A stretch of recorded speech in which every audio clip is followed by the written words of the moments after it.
Hello students, welcome to the video lecture session on power generation and economics. As our discussion is going under module 3 nuclear power plants. In this module today I am going to discuss the heavy water cooled and moderated reactors. Okay. The classification, as earlier last class I have discussed, based on this reactors are classified. Okay, let us begin with the heavy water cooled and moderated Kando type reactor. Okay, in this Kando is nothing but the stands for Canadian deuterium uranium. Okay, this type of reactor is meant for those countries which do not produce enriched uranium. Okay, so the country which do not produce enriched uranium, because enrichment of uranium is costly and this reactor uses natural uranium as fuel and heavy water as moderator. Okay, I repeat here, the fuel is natural uranium and heavy water as a moderator.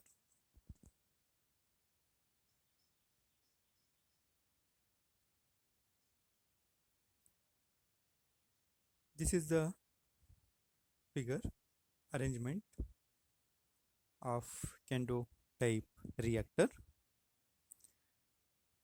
In this, as already I have mentioned, that the coolant is a heavy water which is passed through the pressurized fuel tubes and heat exchangers. Okay, here pressurized fuel tubes.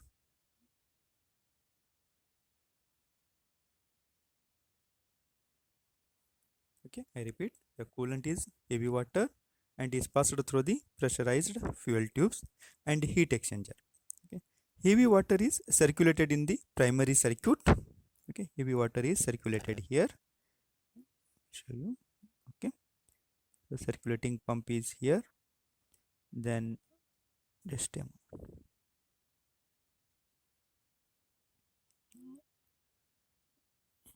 here the water feed pump, which it will be goes here and it will be passes and it will be goes in this way.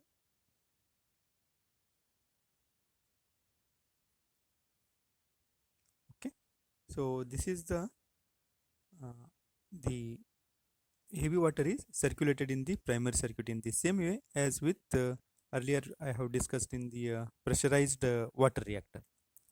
Okay, and the steam is raised in the secondary circuit. The steam is raised in the secondary circuit.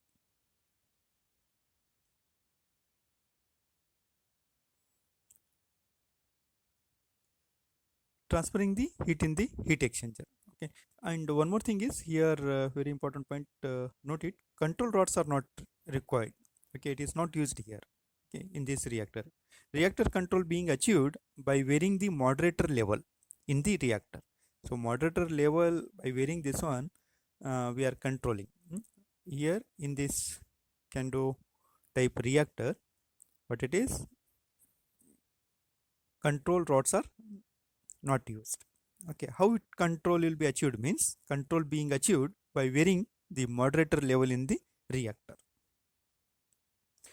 Okay, once steam is generated, that it will be taken to the high pressure and low pressure turbines, and turbine is coupled to the alternator. After exhaust, it will be taken to the condensed and again it will be feeding back. This cycle it will be repeated. Okay, fine. Now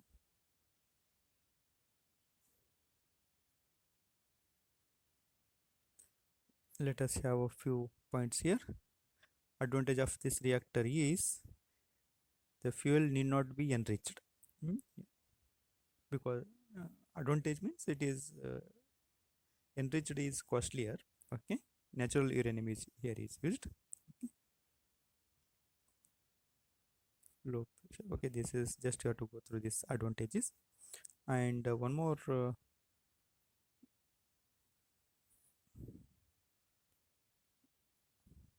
here, equipment for this reactor can be manufactured in the shop and period. Okay, this is less compared with the required of okay, I will, otherwise I will read here what it is. The reactor can be manufactured in the shop and the period required for site construction. So there only we can prepare or manufacture is much less compared with the that required PWM, pressurized water reactor, and boiling water reactors. As compared to this one, this is one more advantage. Okay, among its disadvantages are the extremely high cost of heavy water, problem of leakage, and very high standard of design, etc. Okay, these are the disadvantages. Okay, just you have to go through this. Next one is gas cooled reactor. Gas cooled reactor. A gas cooled reactor employs a gas as a coolant. Okay, hence its name called gas cooled instead of water. Earlier, what it is used, it is earlier it is used as a water as a coolant.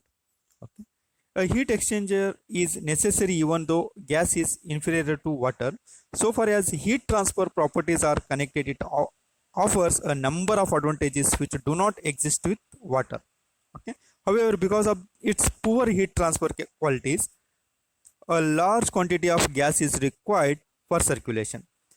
The gas is poor heat transfer qualities. A large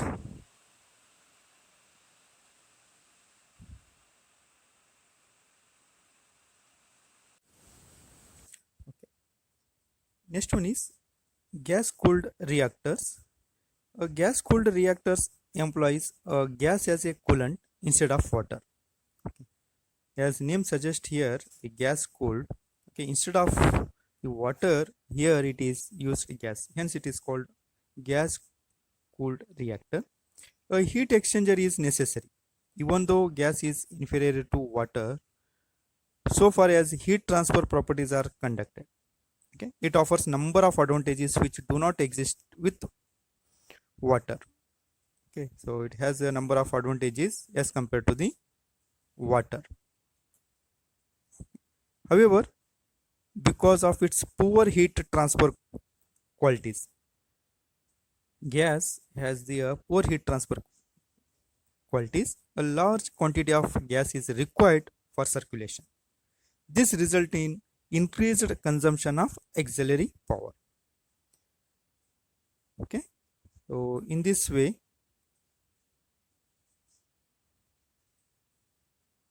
advantages consumption of auxiliary power.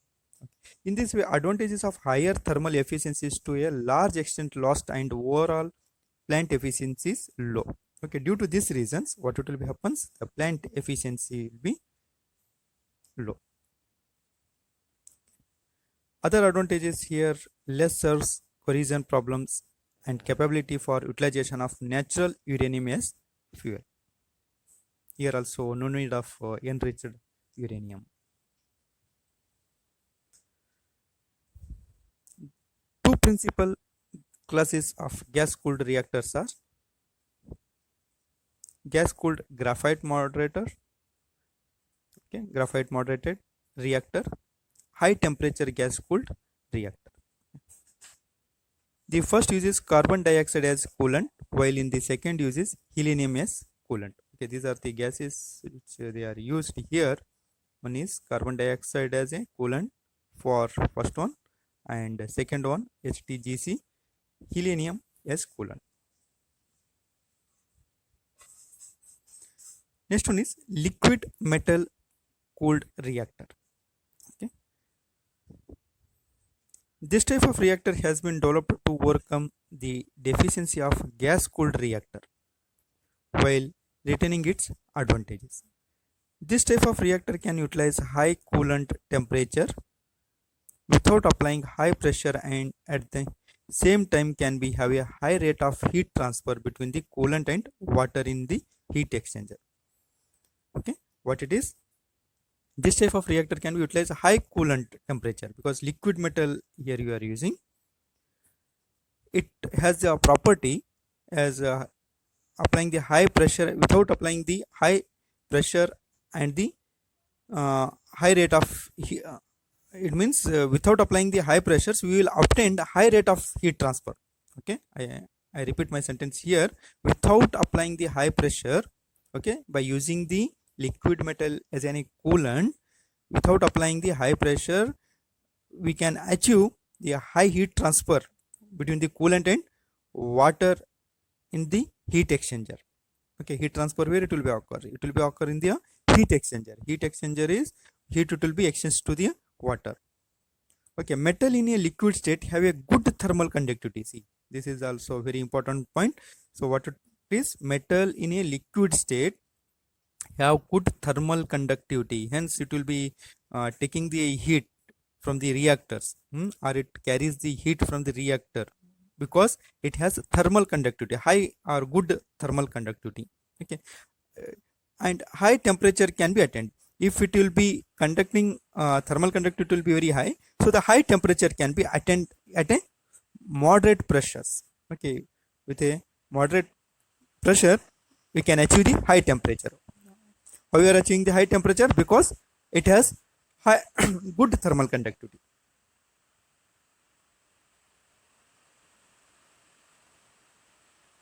Attending at a moderate pressure. Okay, however, handling of the sodium, here the metal is liquid is sodium we are using here. Okay, difficult because it has achieved a reactor core. I repeat here, handling of the sodium introduces difficulties because it is achieved the reactor core. It is therefore necessary to use two heat transfer. Here in this circuit they are using two heat transfer circuit. I will show you. Okay, sodium does not come in contact. Why means the heat transfer circuit, so the sodium does not come, I repeat here, the sodium does not come in contact with the steam circuit. Hence there are two circuits they are using. Let's I will go I will show you and I will come back here. Here you see, here this is the one circuit, primary circuit, and another one is the secondary circuit. So that the coolant which it will be circulates here itself in the primary circuit itself. There is no contact with the secondary directly to the turbines. Okay, I hope you are understood. Once again I will show you here. The primary circuit is this one, the liquid metal sodium, it will be circulates here, whereas the secondary circuit is heat exchange will be take place here. This is heat exchanger, and that heat will be taken to the here, and next it will be comes to the turbine. Hence the two circuitaries are here used. Okay, I will go back there and I will continue. Okay, further complexities of liquid metal pumping equipments and additional as auxiliary power consumption for the secondary coolant circuit reduces the benefits of the liquid metal cooled reactors. Okay,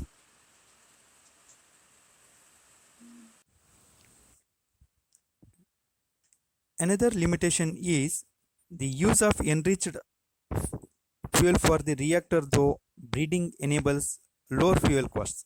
Okay. In the sodium graphite reactor, slightly enriched uranium alloy or uranium carbide clad with stainless steel is used. Okay.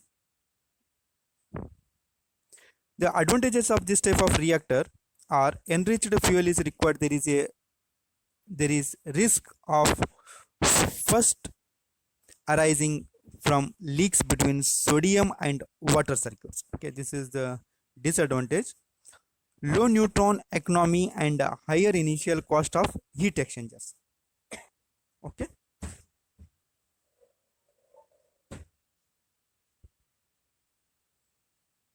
this is the circuit already I have explained. Okay, I will conclude here.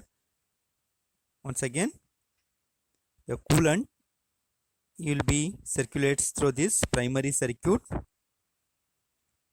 Sodium is used here, liquid coolant, that it will be carries the heat from the reactor and it will be circulates in this is called primary circuit.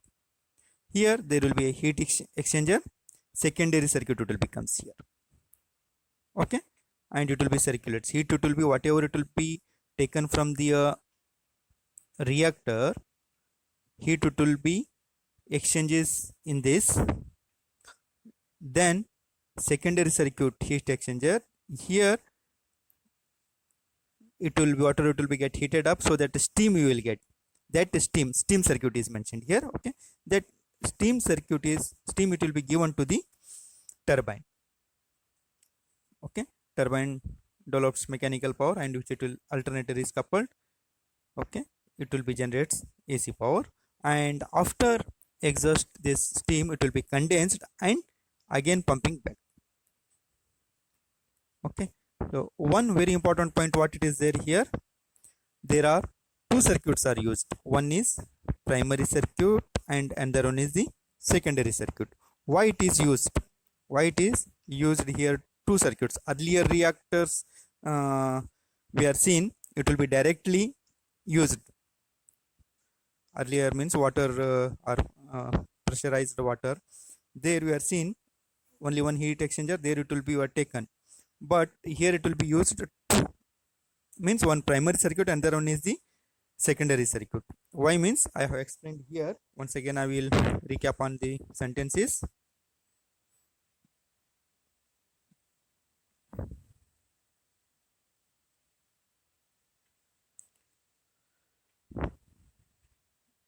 Okay, here I explain, I will underline here, please note it, this is very important point you have to mention when you are explaining. Handling of sodium introduce difficulties because it is achieve the reactor's core, sorry, it is active in the reactor core, it is active in the reactor core. It is therefore necessary to use two heat transfer circuit so that radioactive sodium does not come in contact. See, this is the very very important point, I will underline once again here. What it will be happens if you are not using the another secondary circuit, what it will be happens, the radioactive sodium does not come in contact with the steam circuit, hence you are introducing the secondary circuit. Otherwise what it will be happens, it directly goes to the steam circuit and further it will be goes to the where turbine. Okay, to avoid this one, what they are doing, they are taking the intermediate one more circuit, secondary circuit we are mentioning. Okay, I hope it is clear. Right, with this I conclude this session. Okay, thank you.